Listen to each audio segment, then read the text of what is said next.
soldering this last one in.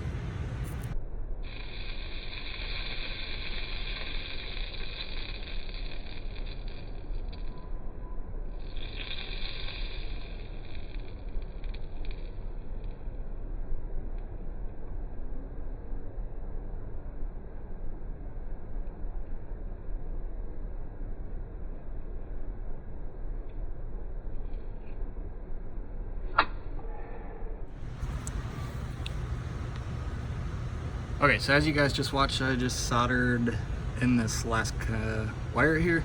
I don't remember which one is green, which one is purple, but one is for vehicle speed sensor and the other one is for engine speed.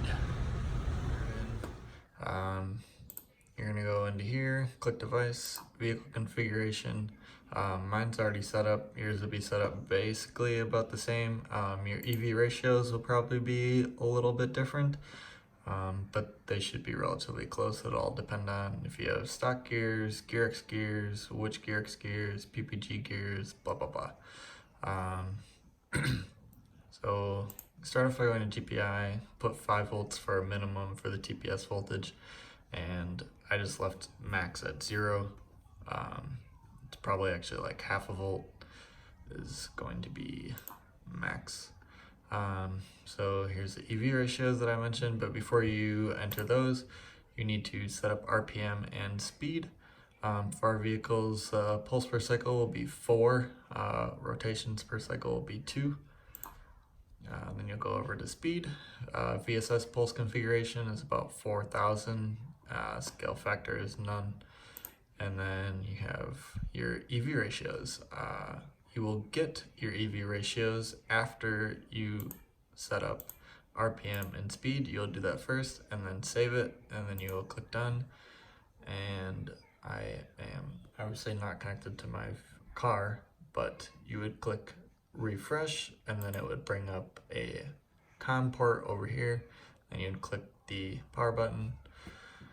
That's basically to connect and disconnect between the Cortex system, and then you would click, you'd go to device, my camera's freaking out, and then you would click write control map file to Cortex Ebc, and then that would basically flash the Cortex system, basically how we flash our ECM with Flash Pro, and then you would open up the log. And that's right here. And then you would basically go for a little drive. You would hit play. You would go for a drive, or no, sorry, you would hit record, and then you would go for a drive. Basically super simple. You would just drive ordinary, going through first, second, third, fourth, fifth, sixth. And with that, your vehicle speed and the engine speed basically come up with an EVS ratio, and you will go back and watch the log, and then it will give you your ratio right here, and you will punch that back into the vehicle configuration, and that's where you'd get your EVS ratios. So I'm actually pretty sure that I have a saved log.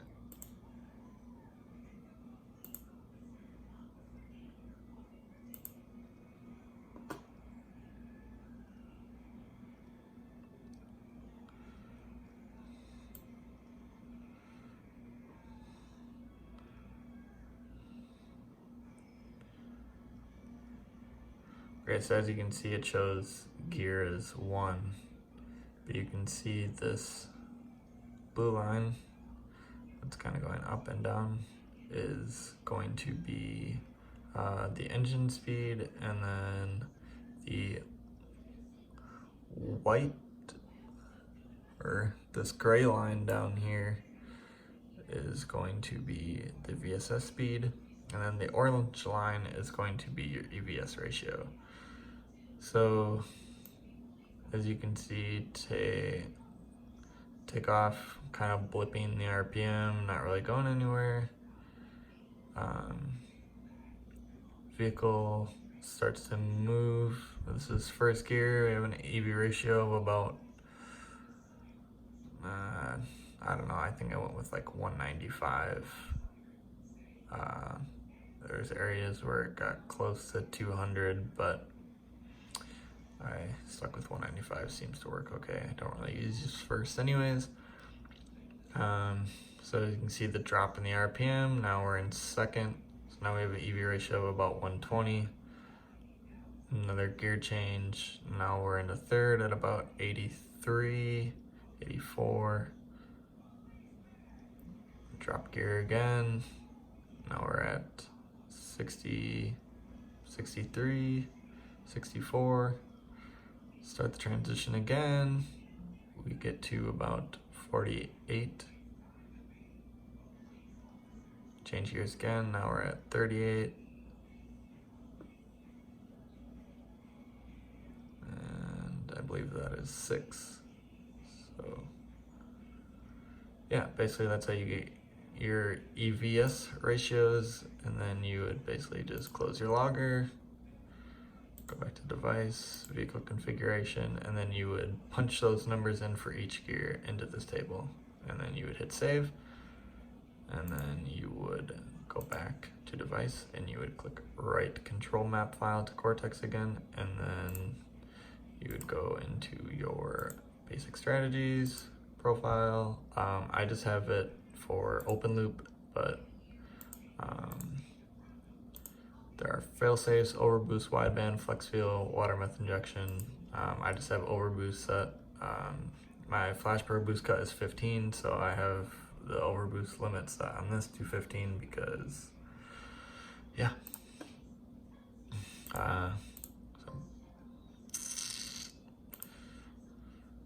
So I mean, you can do it by wideband, boost limit, air fuel ratio limit, time limit,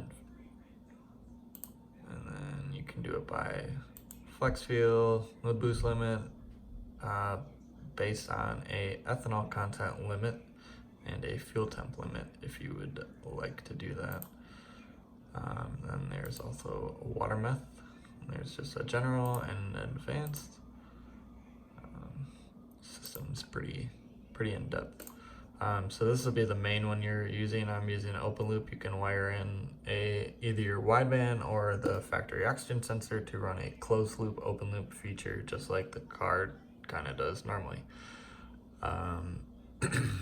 So as you can see, these are boost control solenoid duty cycles. So they say that your wastegate pressure, you want to have the duty cycle about 10-15%. Let's just kind of have the controller kind of working already before you're going to up in the duty cycle. Third I have at 35%, which brings me to, I actually just upped that, so it should be somewhere between 10 and 12 pounds. And then fourth, fifth, and sixth I have ramped up to 14 pounds because I didn't want to put it at 15 and risk hitting boost cut all the time. That shit would be annoying. Spool is a little bit different feature. This is all set up, and it's actually set up wrong. So I'll actually show you how to kind of properly do it on, I did it for a second profile, because you can save 6 profiles that you can quickly switch between on the controller itself. So you just make file, and open loop. My start duty cycle is the exact same as profile 1. The only difference is that I have spools set up. So first and second gear, I don't really need it because, well, it just blows the tires off anyways. So third, I have set about half of, I have the boost limit set to about half of what the achieved start duty cycle is. So third should be somewhere between 10 and 12 pounds. So I have it about half of that, so 5. And then you just put the duty cycle at 100%. And basically what that does will, on initial throttle, it should basically, it just has the controller set to 100% duty cycle, and it's basically to quickly spool a turbo. It's kind of a quick spool feature, if you would say. And then obviously fourth, fifth, and sixth, like I said, are 14, so I have it set to 7. I haven't actually tested this, but talking with another guy, he said that you're going to want your boost limit to be about half of what you want the boost to be achieved.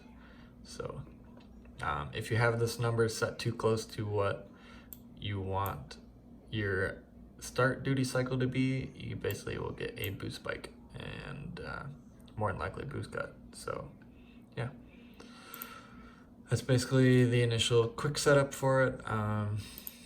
There's obviously a help tab. So in the help navigator, there's an introduction, it's just some quick reference links, installation. They do a good job of kind of telling you everything. So this shows you what all comes with the kit. They supply some pretty nice silicone hose. A lot of guys say it's a lot better than the rubber hose that most people use. And then they have everything for wiring on what it means. It comes with a fuse holder and a 2-amp fuse.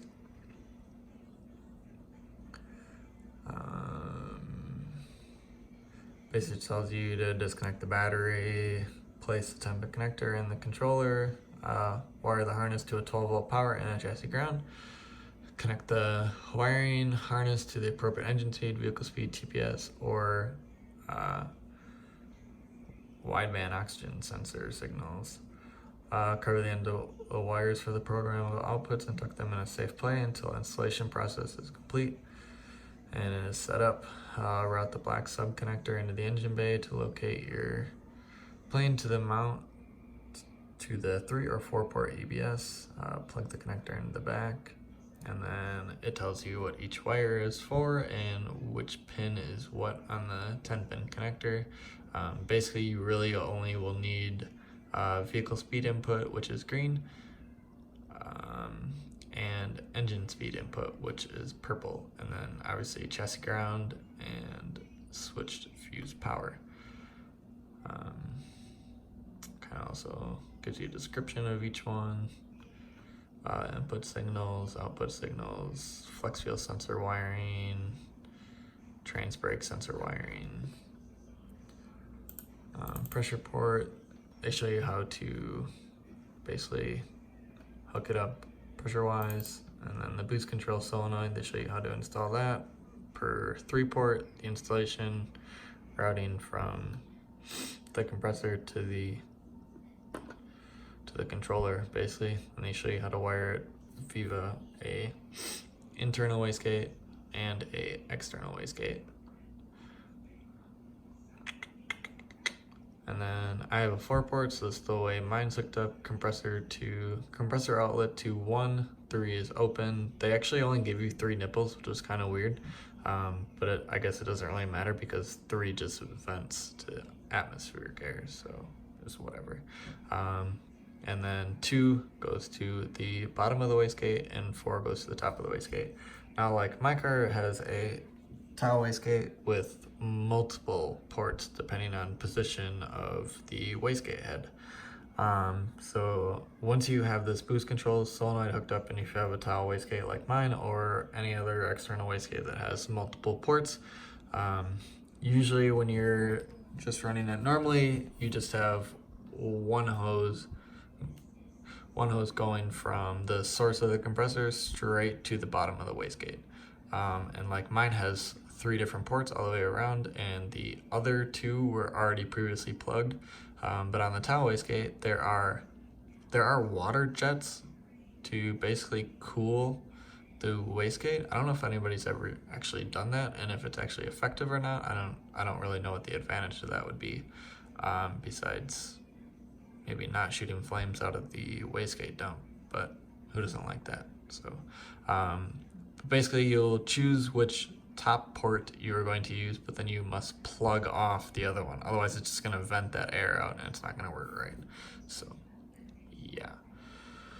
And then they do a good job of kind of the device operation on how to use that, and then changing the gauge parameters, changing map control profiles. This is what I was talking about. Super easy, just change between each profile. You basically just click on the controller and it chooses between 1, 2, 3, 4, 5, 6, and then off, which basically it would just run wastegate pressure. And then disabling boost control, they just kind of tell you how to do that. You just go all the way through all the profiles until it says off, which would be nothing, which is what you'll want it off when you do your first drive, because you don't want it trying to control anything with no parameters. So, and then this is just enabling and disabling programmable outputs, and then the initial setup of connecting. Don't do like I did. So they show that this is just plugged into a computer.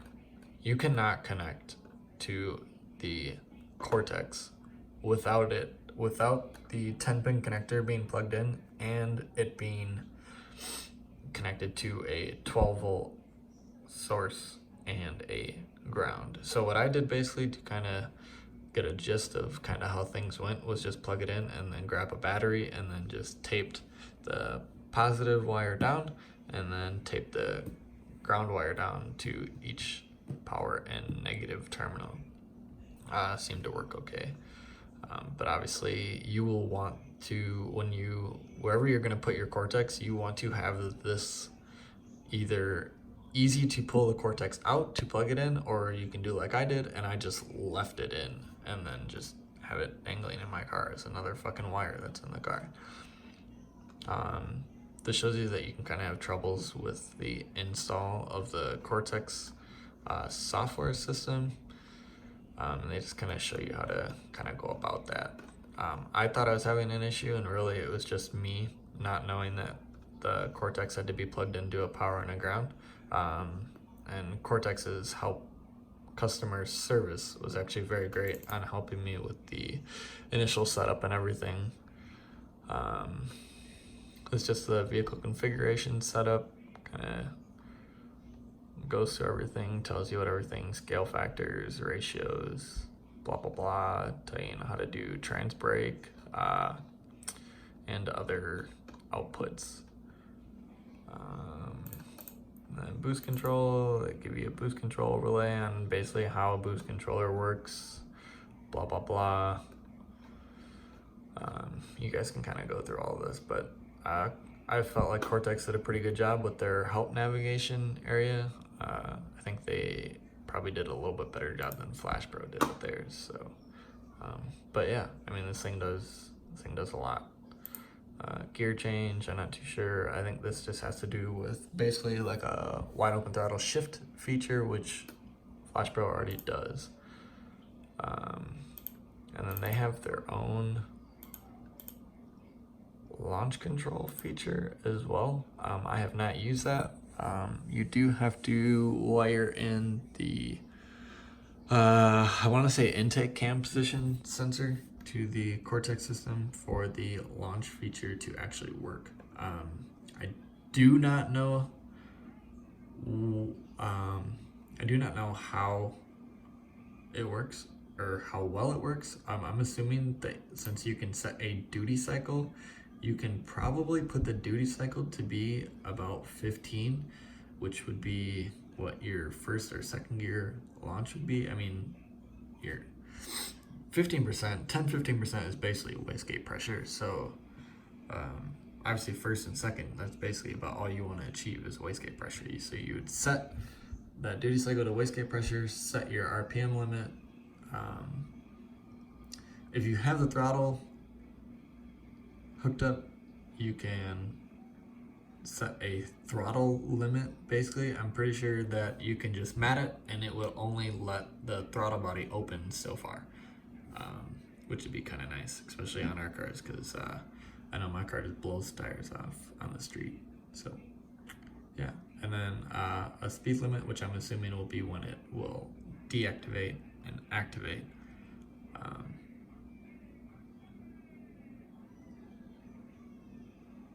Yeah, so basically you have to have this above 0 because otherwise it says it disables launch control.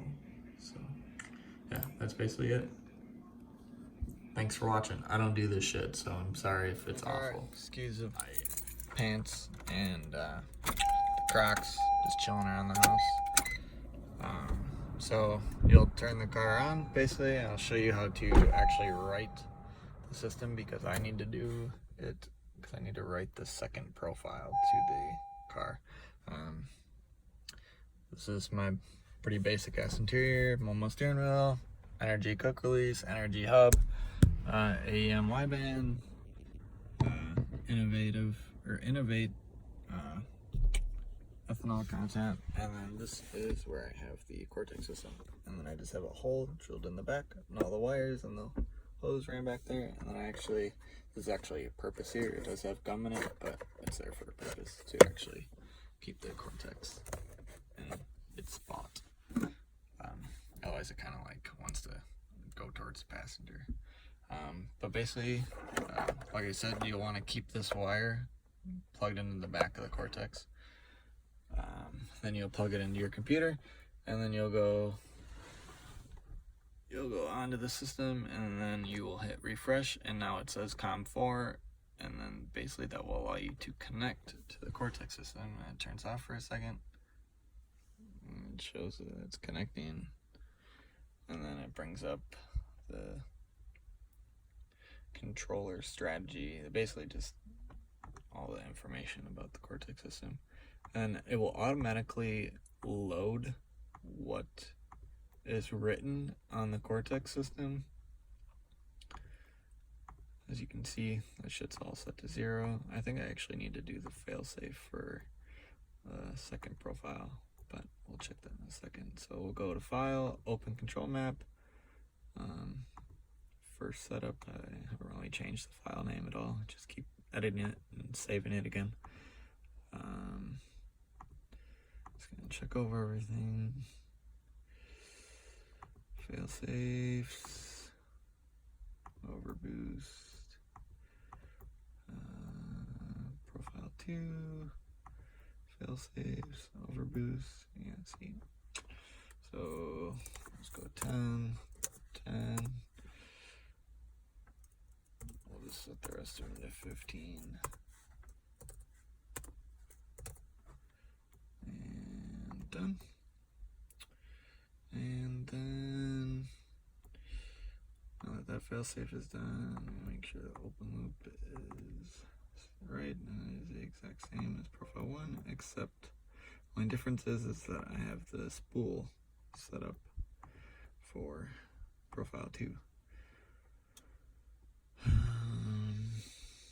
Profile 1, what do I have? Overboost for 3rd, 12, and change that to 15.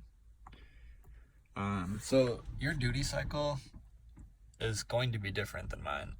It'll all depend on turbo and wastegate spring pressure. So I have an 8-pound spring in the wastegate, so 15% will start that 8 pounds, and then you will basically have to adjust about 5% from there until you are going to achieve what you want. If you have a smaller wastegate spring, if you're at like 3 pound, or you have like a 3-pound spring, once you get into 3rd gear, you're probably going to be more like 44% instead of me being at 38.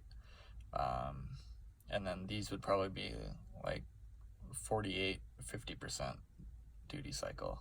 The 4-ports are really okay with making about 5% changes at a time until you get to, I think Cortex said, until you start to get into like the 60, like I want to say above 60%, maybe even like 70%, and then you're going to want to only adjust about 1% or 0.5% on each change, because once it gets into the higher duty cycles, it gets very, very touchy, Cortex says. So just a heads up on that. So basically, like I said, you'll go to device, and then you will just click write control map file to Cortex, or you can click F4. I don't know, I just go to device every time. And then it will ask you, do you want to write it? You say yes. Control map settings have not been saved. Do you want to continue without saving? No, I'm gonna save that quick actually. Save. And then we will write it again. And boom. It writes. See, it's off. It beeps. It's done. That's it. It's that quick. I literally, the first time I did it and I was trying to get these numbers to be where I wanted them to be, I was literally had the laptop plugged in like this and I was driving down the interstate.